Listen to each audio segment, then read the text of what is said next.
Hi guys, my name is Crystal and welcome to my YouTube channel.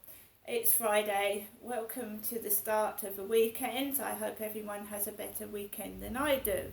Alexa, what's the time please? It's 9:59 a.m. I will not be meeting someone off of a dating site to go to Wetherspoons in Rochester High Street. You need to get to know a person for at least 6 months before you can trust somebody. That's what I believe. So, I've heard all these stories off of Tinder, Facebook, girls going to meet chaps. They either going back to their flat or the bloke comes back to yours. Some of them have been cut up, beaten. Is it worth it? Is it worth it? And also, a lot of these Facebook profiles are fake. They're using fake photographs, or they're not showing themselves in their true light.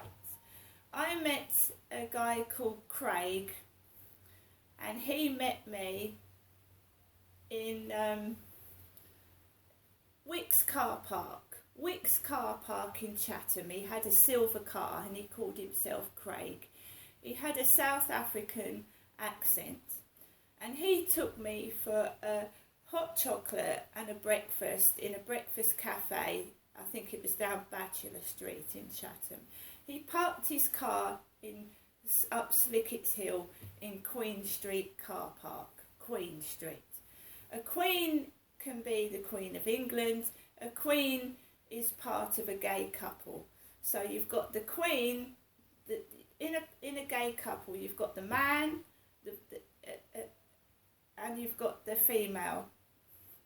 In lesbian and gay relationships, you've got one that acts the woman, one that acts the man, and the one that acts the woman in a gay male relationship is called a queen. A queen. So he parked in Queen Street car park. He paid £1 for the hot chocolate. He didn't buy me anything to eat, and he came back to my flat at Lansdowne Court. Now, I'm speaking candidly. This doesn't go on anymore because I don't allow it to. I believed that I wasn't myself. I was doing these things because I was lonely, and these men were taking advantage of me and using that fact to their advantage. So Craig comes back to my flat. I invite him in. That's how they got away with abusing me, a lot of them. I would invite them in because the police has often said don't invite men back to your flat, so I don't do that now. There's not been one man back to this flat. Not one man in the 3 years I've lived here. Not one chap has been into this flat. You know what I mean?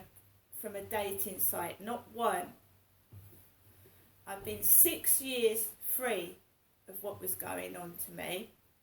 Being used as a toy, sexual plaything. It doesn't happen anymore. 6 years free of it.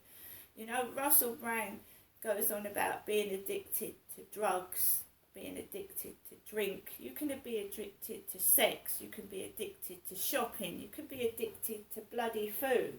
Food. Right?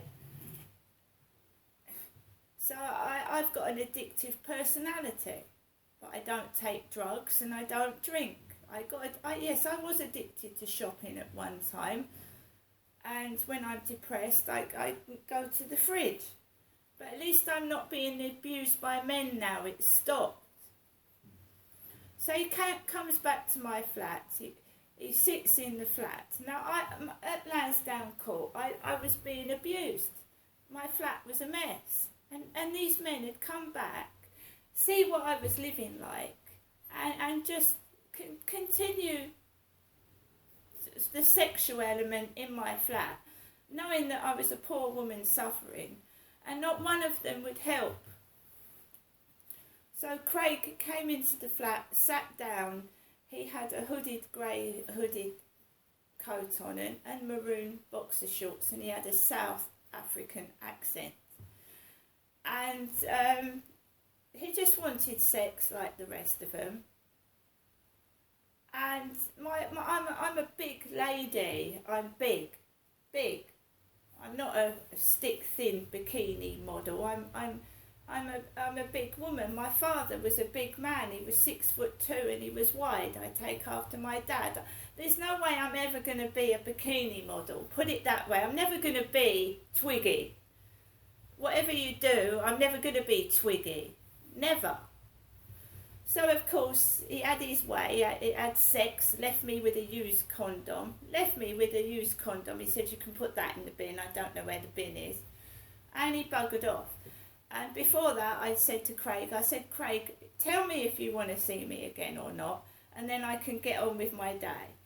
And then if you don't want to see me again, I can just, that's it. He said, no, I'll see you next Thursday. About the Wednesday before the Thursday, I got an email to my address.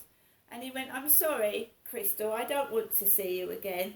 I don't think it'll work out. I'll probably go back to South Africa anyway. And I never heard from him again. Now, why didn't he just say, when I asked him to, that he wasn't going to see me again? So I waited a week. Now, the day after, in the Sun newspaper, Craig had asked me to strip naked in my flat, take everything off. The next day in the newspaper, there was a young woman in a bikini, stick thin, laughing, small jugs, tight bottom, thin legs, like Kate Middleton's hair, long and black down her back, laughing. And I've always bought the Sun newspaper. So they knew I was going to buy the Sun newspaper the day afterwards and think I was a fucking huge, enormous elephant. Of course, Kate Middleton is, in my opinion, more anorexic than Diana. She's tiny and thin.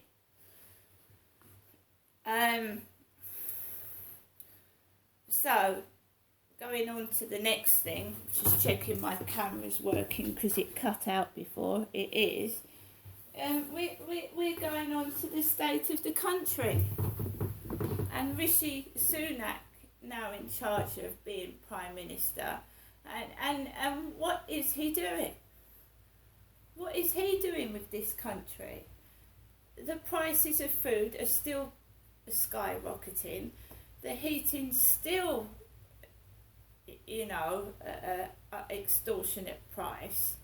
The crime rate is terrible everywhere when it should be going down. It's because people haven't got the money to eat. They haven't got money to eat their homes. Arguments are erupting over minor issues and turning into knife crime and gun crime and all that kind of thing. If the government sorts out inflation and it sorts out, people are not having an incentive to go to work. Young people haven't got an incentive to go to work because the wages aren't enough to cover the cost of heating and food. Why do you think that nurses are going on strike? Railway staff are going on strike. Postal workers are going on strike. It doesn't pay to be in a job. The only way it pays is if you are in government. They get paid wages, high wages. Royals live off the public funding. They don't have to worry about electricity, about petrol in cars. It's all covered. It's the common person, it's the public person, the everyday person that is suffering. And it doesn't pay to be in work. That's why people are going on strike. And I was absolutely shocked yesterday.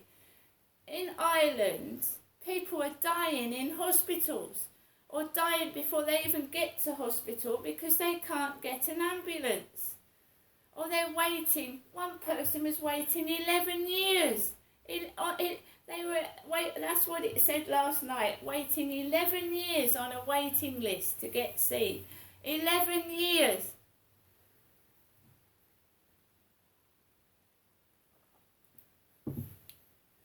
On to another thing, the post that I've had in the past, right?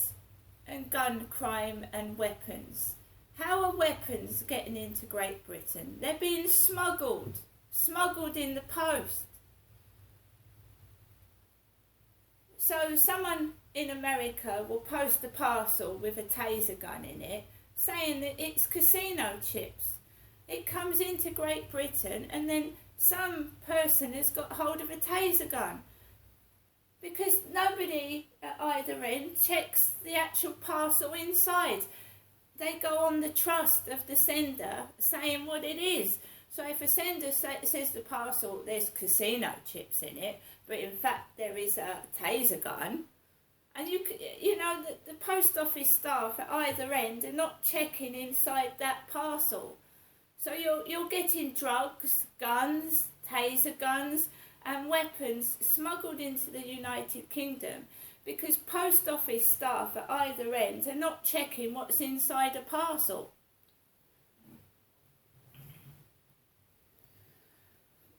And when I go into a post office, staff are too busy talking and doing other things to bother to check what is inside a parcel.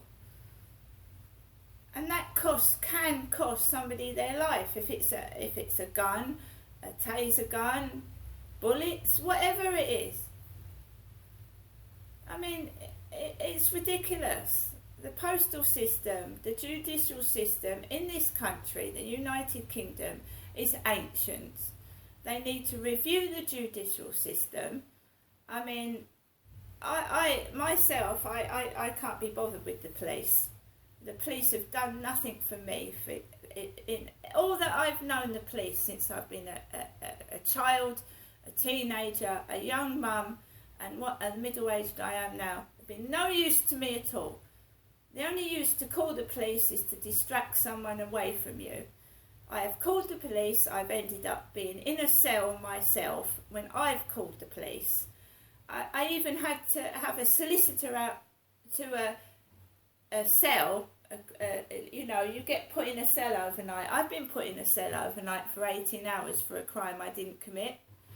The solicitor came in. He was Scottish. He went, "Crystal, I don't know why you're in this prison cell. There's no statement."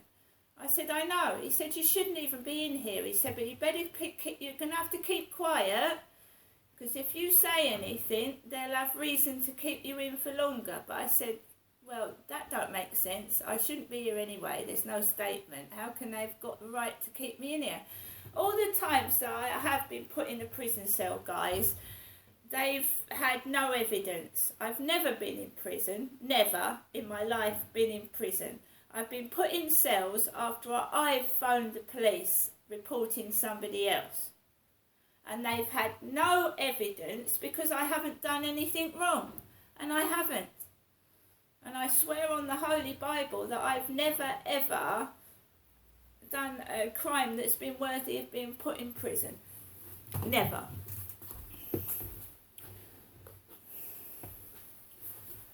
Every person that I've rung about and have said this person has done that to me has got away with it.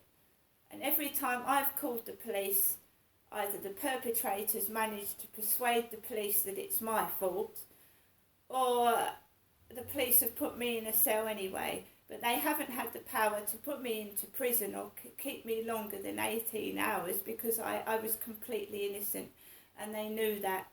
And the reason why they keep trying to annoy and aggravate is that they'd love another chance to put me in a cell again so they can play about with me. Men watching female prisoners go to the toilet, leaving the hatch. I had a male police officer, a so-called male police officer, looking at me go to the toilet. He went, "I've got to keep the hatch open in case you might do something." And he was watching me go to the lavatory, and there was no toilet paper, there was no sanitary pads for a woman. It was disgusting. The conditions in the cell I was put in was absolutely disgusting. There was even bugs. I don't know if it was a tiny cockroach in the prison cell. It was disgusting and unhygienic, and I was treated like shit. And I didn't complain. And I've when I have complained, you just get some bullshit bollocks letter saying a load of old cobblers. Oh, so we've questioned PC so and so, and in our opinion, they did the right thing. You can't win. You just can't win.